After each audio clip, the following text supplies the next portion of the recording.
Hello guys! So, i-update ko kayo about doon sa parcel ko na na-pending kahapon. Alam niyo naman na napakadaming errors na nangyari sa akin. Hindi tinanggap yung ni Lazada yung parcel ko dahil hindi kompleto yung print ng aking sticker. At, bakit po? At, yung gay ni Milo, wait lang. So yun, sinaway ko lang si Milo kasi sobrang ingay eh. Tapos ngayon, okay na-out na yung mga item, mga parcel. Kaya lang, nakakalungkot.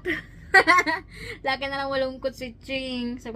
Actually kasi, may dalawang parcel na naiwan na for shipment sa parteng Rizal. Nakahapon din ang date. Hindi ko kasi napalitan yung kanyang sticker. Bakit hindi ko napalitan? Nakakainis naman eh.